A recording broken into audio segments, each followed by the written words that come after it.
Chapter 4.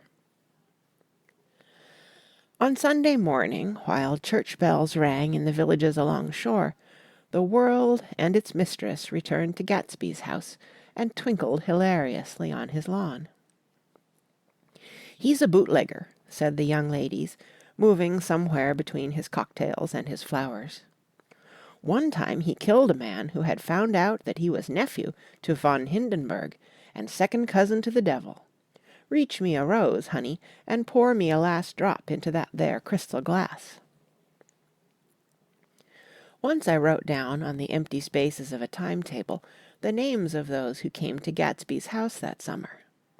It is an old timetable now, disintegrating at its folds, and headed, "This schedule in effect July 5th, 1922. But I can still read the gray names, and they will give you a better impression than my generalities of those who accepted Gatsby's hospitality and paid him the subtle tribute of knowing nothing whatever about him.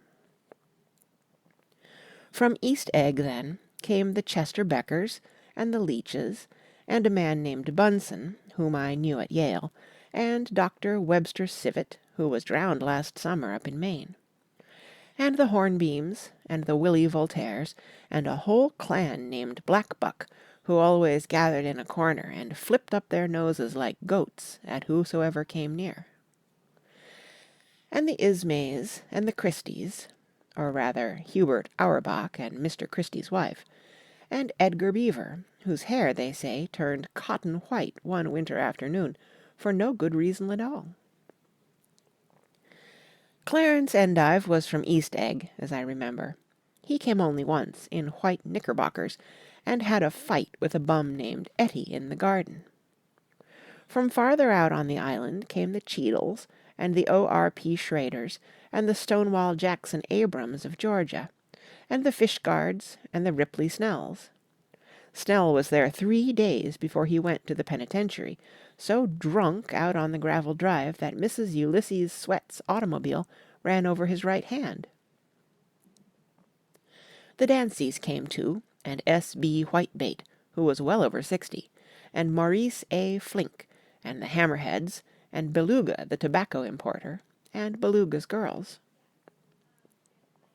From West Egg came the Poles, and the Mulredys, and Cecil Roebuck, and Cecil Schoen, and Gulick, the state senator, and Newton Orchid, who controlled films par excellence, and Eckhouse, and Clyde Cohen, and Don S. Schwarze, the son, and Arthur McCarty, all connected with the movies in one way or another.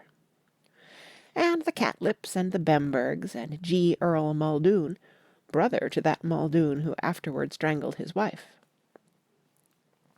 Da Fontano, the promoter, came there, and Ed Legros, and James B. Rotgut Ferret, and the De Jongs, and Ernest Lilly.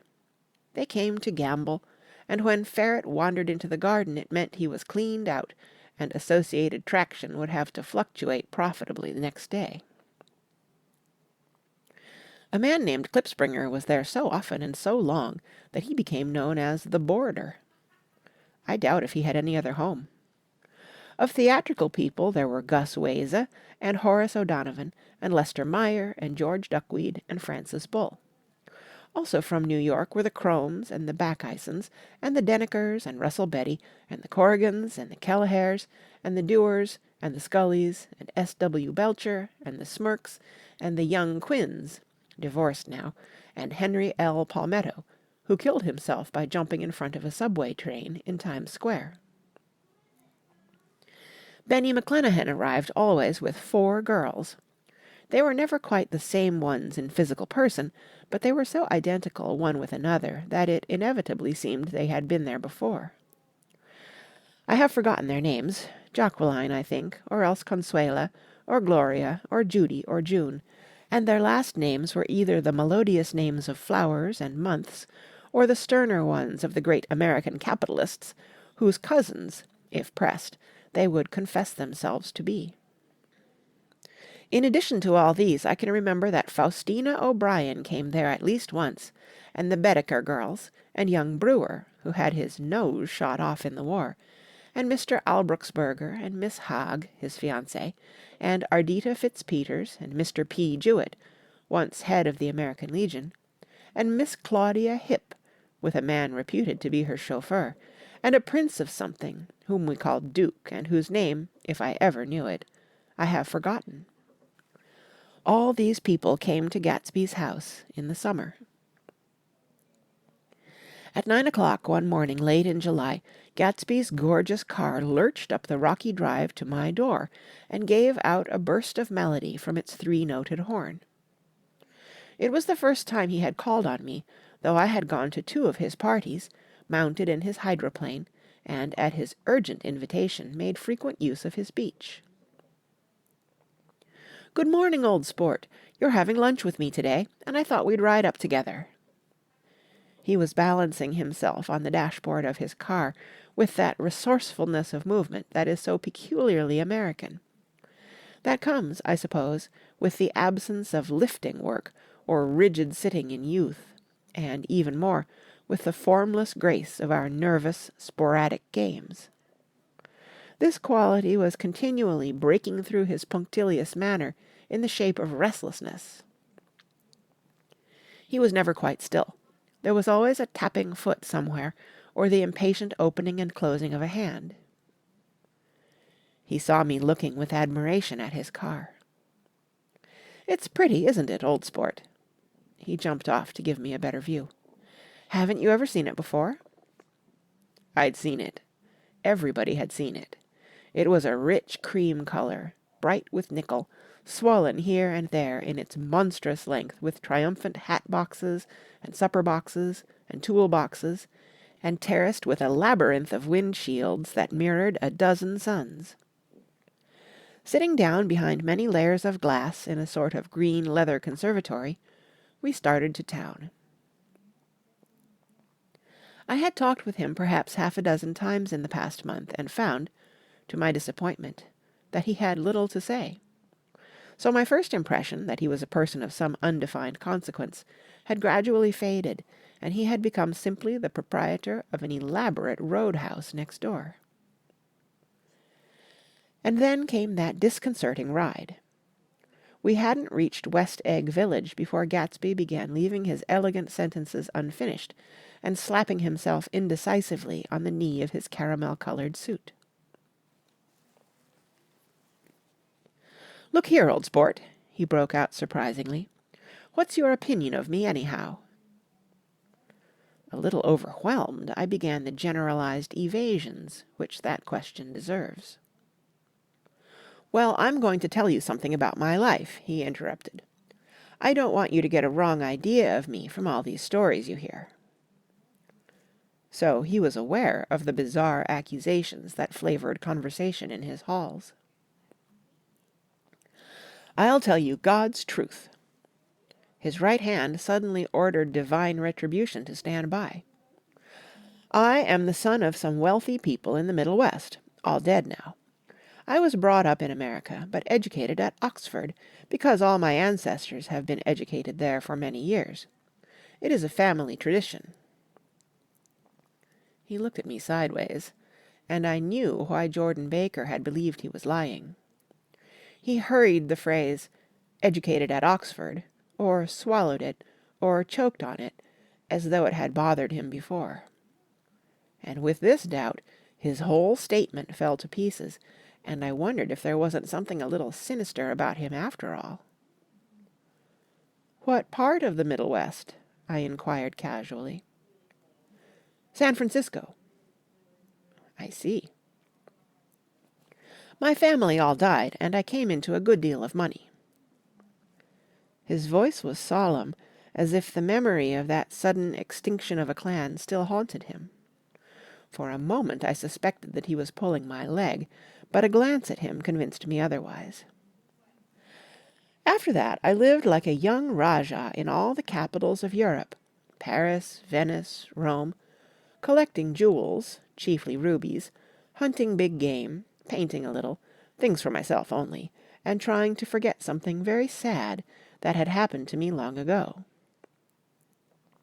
With an effort I managed to restrain my incredulous laughter. The very phrases were worn so threadbare that they evoked no image except that of a turbaned character, leaking sawdust at every pore as he pursued a tiger through the Bois de Boulogne.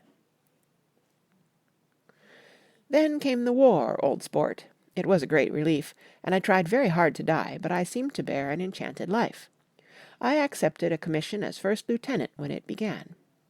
In the Argonne Forest I took 2 machine-gun detachments so far forward that there was a half-mile gap on either side of us where the infantry couldn't advance.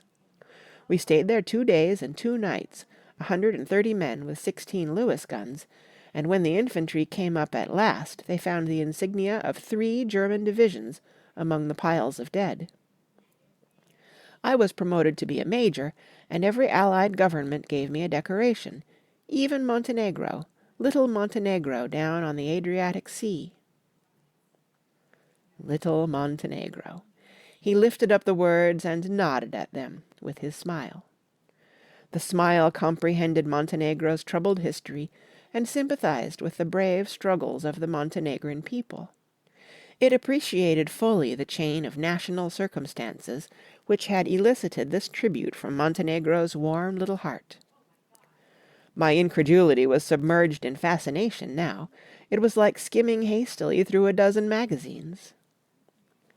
He reached in his pocket, and a piece of metal, slung on a ribbon, fell into my palm. That's the one from Montenegro. To my astonishment, the thing had an authentic look. Orderi di Danilo, ran the circular legend. Montenegro, Nicholas Rex. Turn it. Major J. Gatsby, I read, for valor extraordinary. Here's another thing I always carry, a souvenir of Oxford days. It was taken in Trinity Quad. The man on my left is now the Earl of Dorchester. It was a photograph of half a dozen young men in blazers, loafing in an archway through which were visible a host of spires. There was Gatsby, looking a little, not much, younger, with a cricket bat in his hand. Then it was all true. I saw the skins of tigers flaming in his palace on the Grand Canal.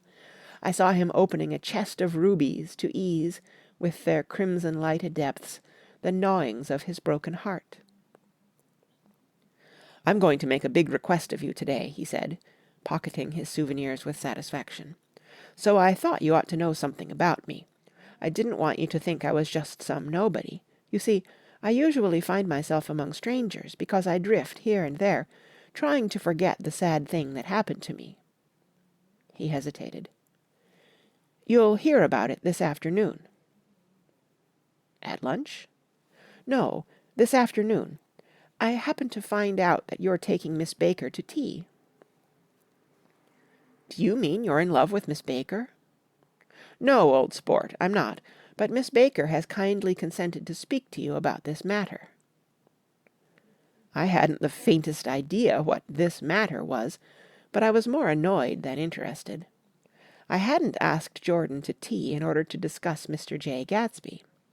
I was sure the request would be something utterly fantastic, and for a moment I was sorry I'd ever set foot upon his overpopulated lawn. He wouldn't say another word. His correctness grew on him as we neared the city. We passed Port Roosevelt, where there was a glimpse of red-belted ocean-going ships, and sped along a cobbled slum lined with the dark, undeserted saloons of the faded gilt 1900s.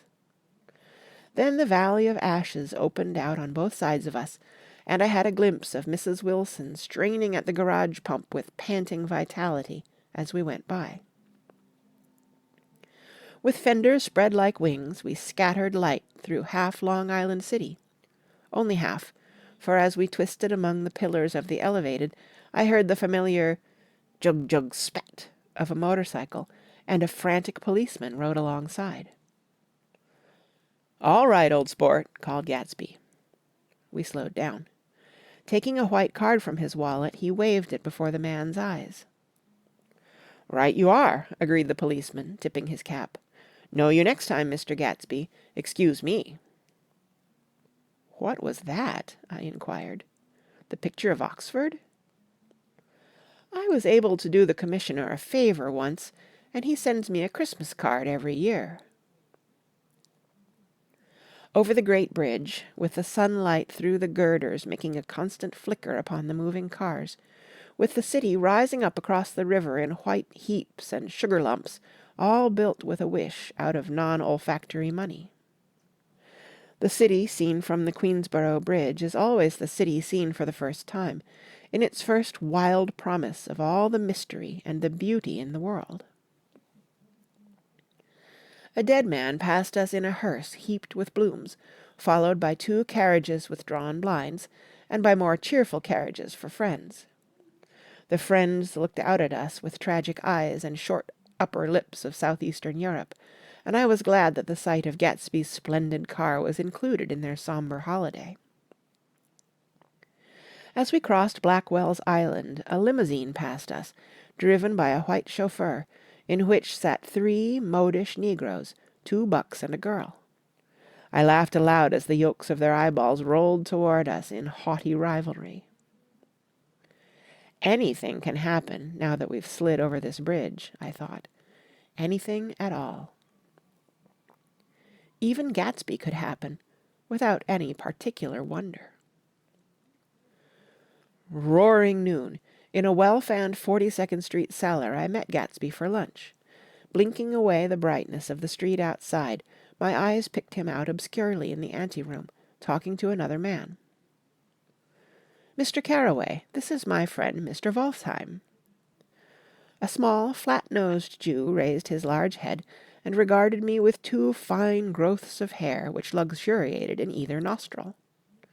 After a moment I discovered his tiny eyes in the half-darkness. "So I took one look at him," said Mr. Wolfsheim, shaking my hand earnestly. "And what do you think I did?" "What?" I inquired politely. But evidently he was not addressing me, for he dropped my hand and covered Gatsby with his expressive nose. "I handed the money to Catspaw, and I said, 'All right, Catspaw, don't pay him a penny till he shuts his mouth.' He shut it then and there." Gatsby took an arm of each of us and moved forward into the restaurant, whereupon Mr. Wolfsheim swallowed a new sentence he was starting and lapsed into a somnambulatory abstraction.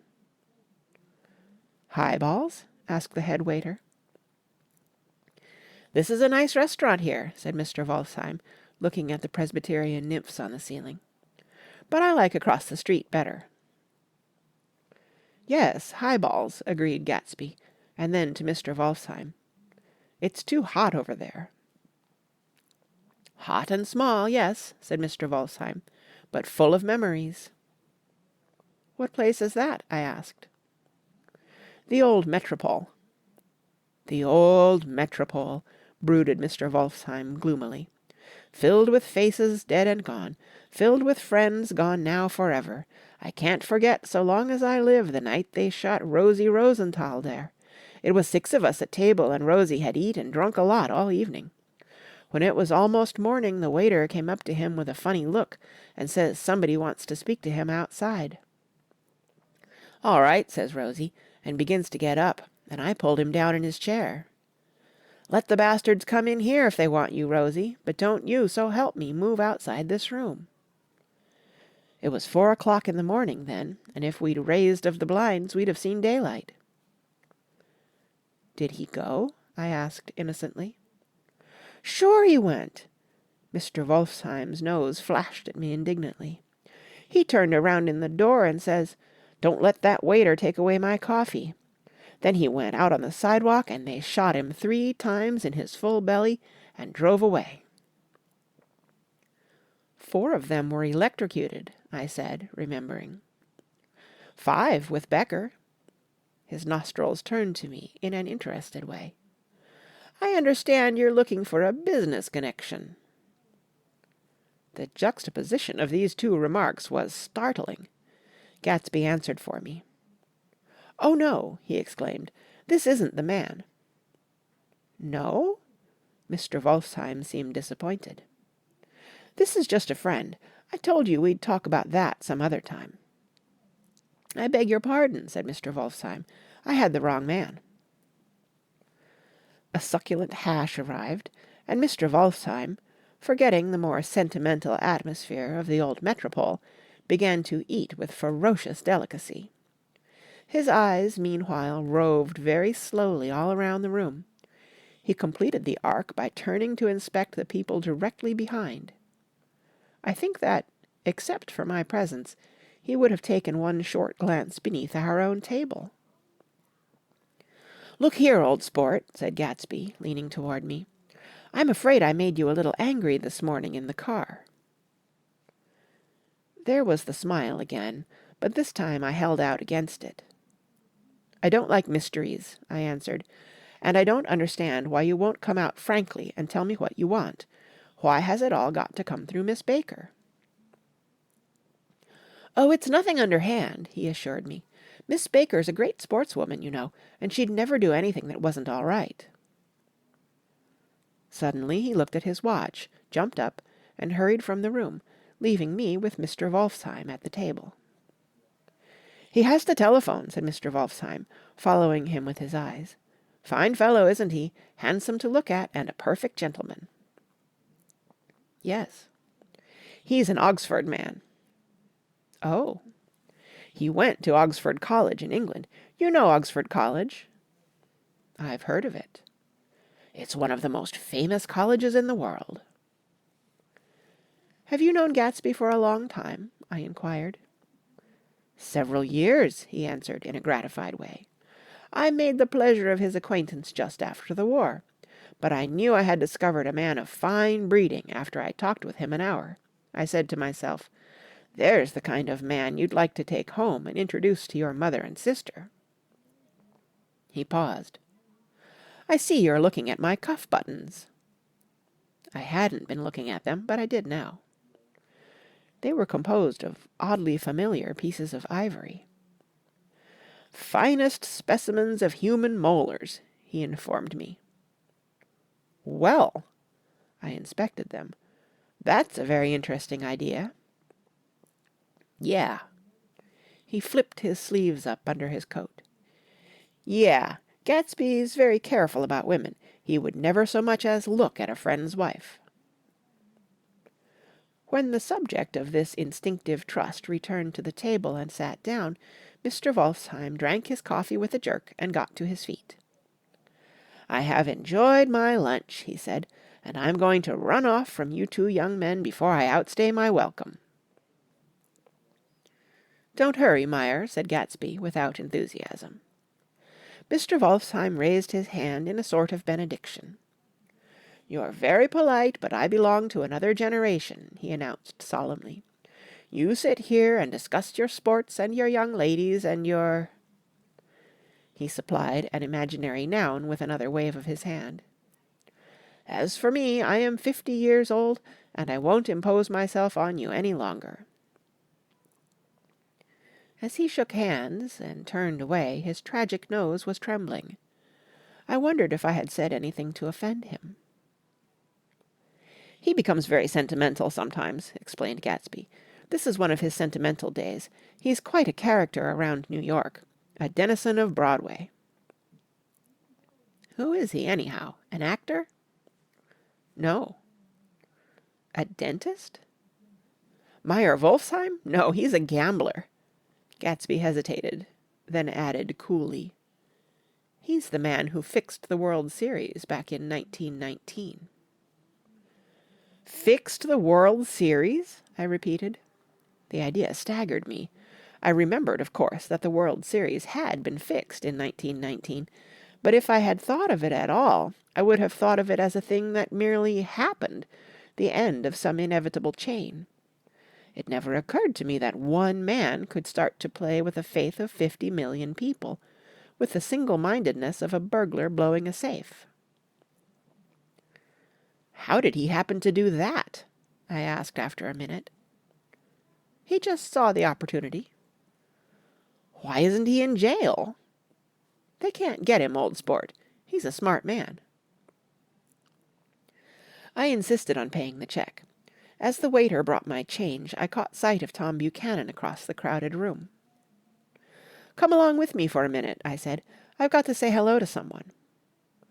When he saw us, Tom jumped up and took a half-dozen steps in our direction.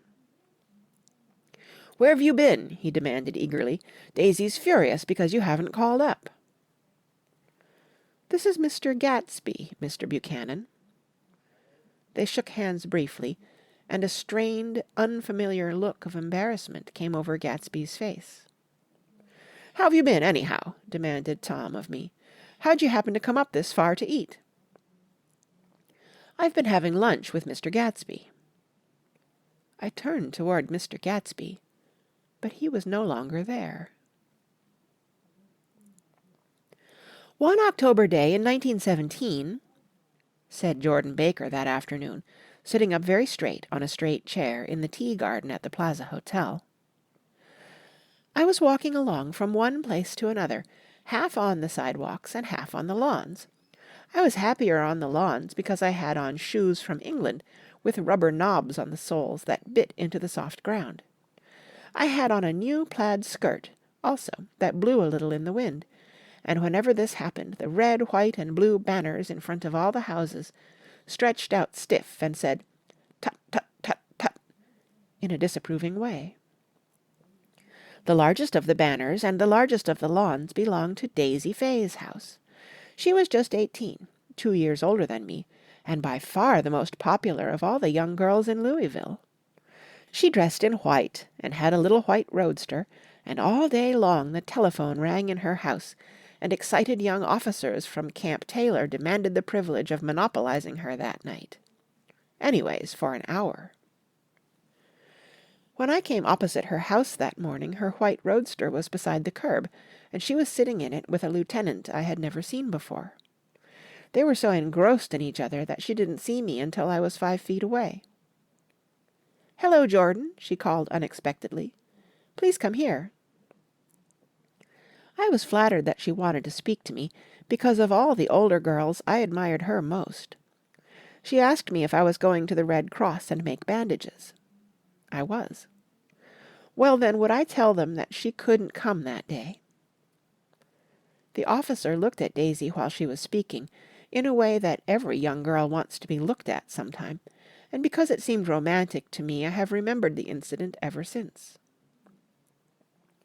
His name was J. Gatsby, and I didn't lay eyes on him again for over 4 years. Even after I'd met him on Long Island, I didn't realize it was the same man. That was 1917. By the next year, I had a few beaux myself, and I began to play in tournaments, so I didn't see Daisy very often. She went with a slightly older crowd, when she went with anyone at all.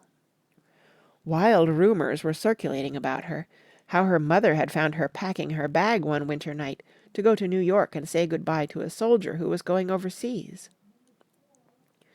She was effectually prevented, but she wasn't on speaking terms with her family for several weeks. After that she didn't play around with the soldiers any more, but only with a few flat-footed, short-sighted young men in town who couldn't get into the army at all. By the next autumn she was gay again, gay as ever. She had a debut after the armistice, and in February she was presumably engaged to a man from New Orleans. In June she married Tom Buchanan of Chicago, with more pomp and circumstance than Louisville ever knew before. He came down with 100 people in 4 private cars, and hired a whole floor of the Seelbach Hotel, and the day before the wedding he gave her a string of pearls valued at $350,000. I was bridesmaid. I came into her room half an hour before the bridal dinner, and found her lying on her bed as lovely as the June night in her flowered dress, and as drunk as a monkey. She had a bottle of Sauterne in one hand, and a letter in the other. "Gratulate me," she muttered. "Never had a drink before, but oh, how I do enjoy it." "What's the matter, Daisy?" I was scared, I can tell you. I'd never seen a girl like that before. "Here, dears." She groped around in a wastebasket that she had with her on the bed, and pulled out the string of pearls. "Take 'em downstairs and give 'em back to whoever they belong to. Tell 'em all Daisy's change her mind. Say, Daisy's change her mind." She began to cry. She cried and cried. I rushed out and found her mother's maid, and we locked the door and got her into a cold bath. She wouldn't let go of the letter. She took it into the tub with her and squeezed it up into a wet ball, and only let me leave it in the soap dish when she saw that it was coming to pieces like snow. But she didn't say another word. We gave her spirits of ammonia and put ice on her forehead and hooked her back into her dress, and half an hour later, when we walked out of the room, the pearls were around her neck, and the incident was over. Next day at 5 o'clock she married Tom Buchanan without so much as a shiver, and started off on a 3 months' trip to the South Seas. I saw them in Santa Barbara when they came back, and I thought I'd never seen a girl so mad about her husband. If he left the room for a minute, she'd look around uneasily and say, "Where's Tom gone?" and wear the most abstracted expression until she saw him coming in the door. She used to sit on the sand with his head in her lap by the hour, rubbing her fingers over his eyes and looking at him with unfathomable delight. It was touching to see them together. It made you laugh in a hushed, fascinated way. That was in August. A week after I left Santa Barbara, Tom ran into a wagon on the Ventura Road one night and ripped the front wheel off his car. The girl who was with him got into the papers too because her arm was broken. She was one of the chambermaids in the Santa Barbara hotel. The next April, Daisy had her little girl, and they went to France for a year. I saw them one spring in Cannes, and later in Deauville, and then they came back to Chicago to settle down. Daisy was popular in Chicago, as you know. They moved with a fast crowd, all of them young and rich and wild, but she came out with an absolutely perfect reputation. Perhaps because she doesn't drink. It's a great advantage not to drink among hard-drinking people. You can hold your tongue, and moreover, you can time any little irregularity of your own so that everybody else is so blind that they don't see or care. Perhaps Daisy never went in for amour at all, and yet there's something in that voice of hers. Well, about 6 weeks ago she heard the name Gatsby for the first time in years. It was when I asked you, do you remember, if you knew Gatsby in West Egg. After you had gone home, she came into my room and woke me up and said, "What Gatsby?" And when I described him, I was half asleep, she said in the strangest voice that it must be the man she used to know. It wasn't until then that I connected this Gatsby with the officer in her white car. When Jordan Baker had finished telling all this, we had left the plaza for half an hour, and were driving in a Victoria through Central Park.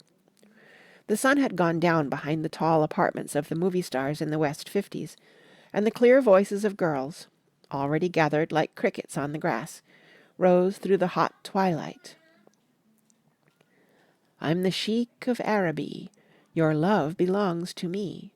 At night, when you're asleep, into your tent I'll creep." It was a strange coincidence, I said. But it wasn't a coincidence at all. Why not? Gatsby bought that house so that Daisy would be just across the bay. Then it had not been merely the stars to which he had aspired on that June night. He came alive to me, delivered suddenly from the womb of his purposeless splendor. "He wants to know," continued Jordan, "if you'll invite Daisy to your house some afternoon, and then let him come over." The modesty of the demand shook me. He had waited 5 years and bought a mansion where he dispensed starlight to casual moths, so that he could come over some afternoon to a stranger's garden. Did I have to know all this before he could ask such a little thing? "He's afraid. He's waited so long. He thought you might be offended. You see, he's a regular tough underneath it all." Something worried me. Why didn't he ask you to arrange a meeting? "He wants her to see his house," she explained, "and your house is right next door." Oh. "I think he half expected her to wander into one of his parties some night," went on Jordan, "but she never did. Then he began asking people casually if they knew her, and I was the first one he found. It was that night he sent for me at his dance, and you should have heard the elaborate way he worked up to it. Of course, I immediately suggested a luncheon in New York, and I thought he'd go mad. "I don't want to do anything out of the way," he kept saying. "I want to see her right next door." When I said you were a particular friend of Tom's, he started to abandon the whole idea. He doesn't know very much about Tom, though he says he's read a Chicago paper for years just on the chance of catching a glimpse of Daisy's name. It was dark now, and as we dipped under a little bridge, I put my arm around Jordan's golden shoulder and drew her toward me and asked her to dinner. Suddenly I wasn't thinking of Daisy and Gatsby any more, but of this clean, hard, limited person who dealt in universal skepticism, and who leaned back jauntily just within the circle of my arm. A phrase began to beat in my ears with a sort of heady excitement. There are only the pursued, the pursuing, the busy, and the tired. "And Daisy ought to have something in her life," murmured Jordan to me. "Does she want to see Gatsby?" "She's not to know about it. Gatsby doesn't want her to know. You're just supposed to invite her to tea." We passed a barrier of dark trees, and then the facade of 59th Street. A block of delicate pale light beamed down into the park. Unlike Gatsby and Tom Buchanan, I had no girl whose disembodied face floated along the dark cornices and blinding signs, and so I drew up the girl beside me, tightening my arms. Her wan, scornful mouth smiled, and so I drew her up again, closer, this time to my face. End of chapter 4.